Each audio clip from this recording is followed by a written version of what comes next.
हम आपको देख रहे हैं तो आप भी हमें देखिए।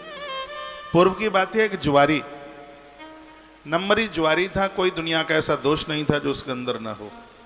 किसी वेश्या के यहां जा रहा था, सीढ़ी के ऊपर उसने पाम रखा, पाम फिसल गया, नीचे गिरा। सुनिए, हाथ में फूल की माला लगी थी और धोखे से वो फूल की माला गिरा तो महादेव के ऊपर चढ़ गई। मरते समय प्रसन्न हो गया, कहता है चलो ठीक रहे, मर रहा हूं, मरते समय एक फूल की माला हमने महादेव को चढ़ा दी।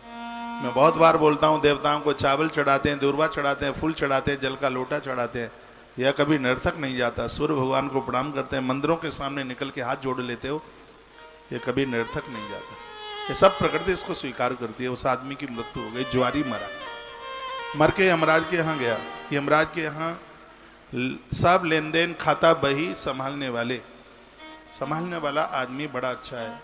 वो फैक्ट्रियां कंपनियां कभी बंद हो ही नहीं सकती जहां का संभालने वाला प्रबंधक और उसका कोषाध्यक्ष जो वहां कोष का काम संभाले हुए है वो ठीक आदमी है। लेखा जोखा बही खाता जो देखता है वो ठीक आदमी है।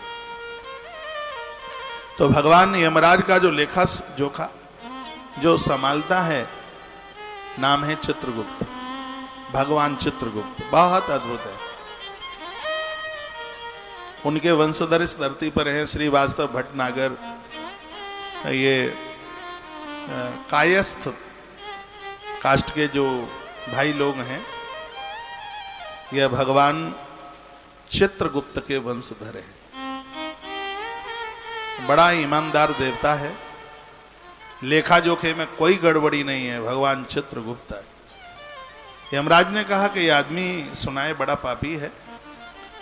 चित्रगुप्त ने कहा पापी तो बहुत ज्यादा है, सुनो बहुत प्यारी कथा है। कहा क्या क्या पाप किए?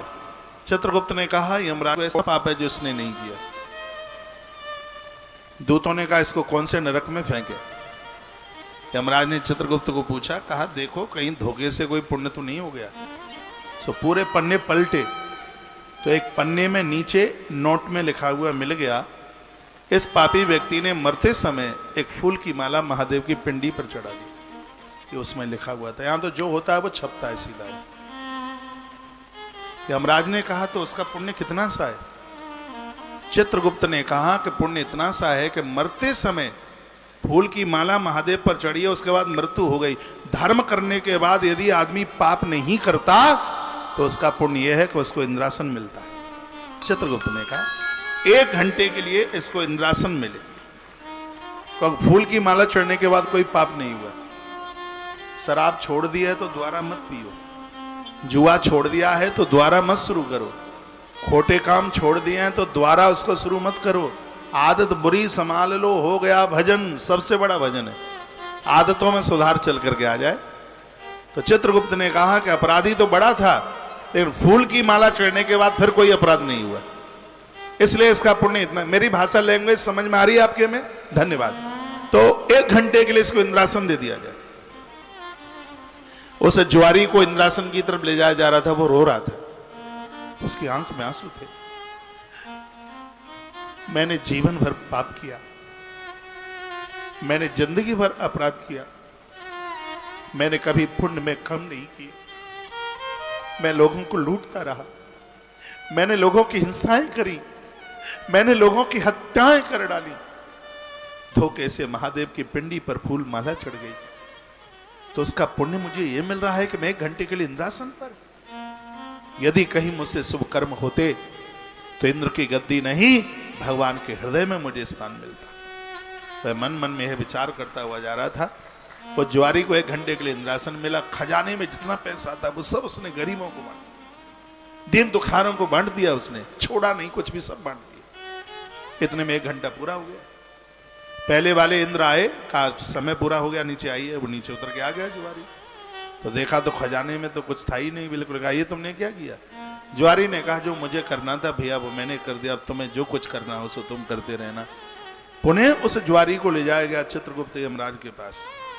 यमराज जी ने चित्रगुप्त जी को फिर पूछा कि अब इसका खाता क्या कहता है, कौन से नरक में इसको फेंकवाऊं? चित्रगुप्त ने अपना माथा पकड़ा, कहा तुम नरक की बात करते हो। 1 घंटे इसने उस धर्म की गद्दी पर बैठकर इतने शुभ कर्म किए हैं, इतनी गरीबों की सेवा की है, जितने पाप थे वो सब जल गए, पुण्य इतने बढ़ गए हैं कि धरती पर यहां जन्म ले ये, जहां सूर्य उदित हो अस्त हो वहां तक सत्ता इसी की ही होगी, इतना पुण्य है इसका। वही जुआरी राजा बिलोचन का पुत्र और प्रहलाद का नाती बन करके, राजा बलि बन करके धरती पर आकर के पैदा हो। उसी पुण्य के प्रभाव से आज भगवान वामन उसकी देहली पर चल करके आ गए हैं। तो मैं एक बार फिर कहूंगा, जो आप सदकर्म में अपना जीवन खपा देते हैं, लगा देते हैं, प्रकृति का बड़ा रसूल है। इस प्रकृति को जो हमने दिया है हमें वही मिलता है, जो दिया। आपने कहीं किसी को चांदी की सिला रख दी है, सोने के बिस्किट मांगोगे तो वहां नहीं मिलेगा। जो आपने जमा किया है पूंजी में वही मिलता है। तो हम यहां जैसा बोएंगे, जैसा करेंगे, प्रकृति हमें वही देगी।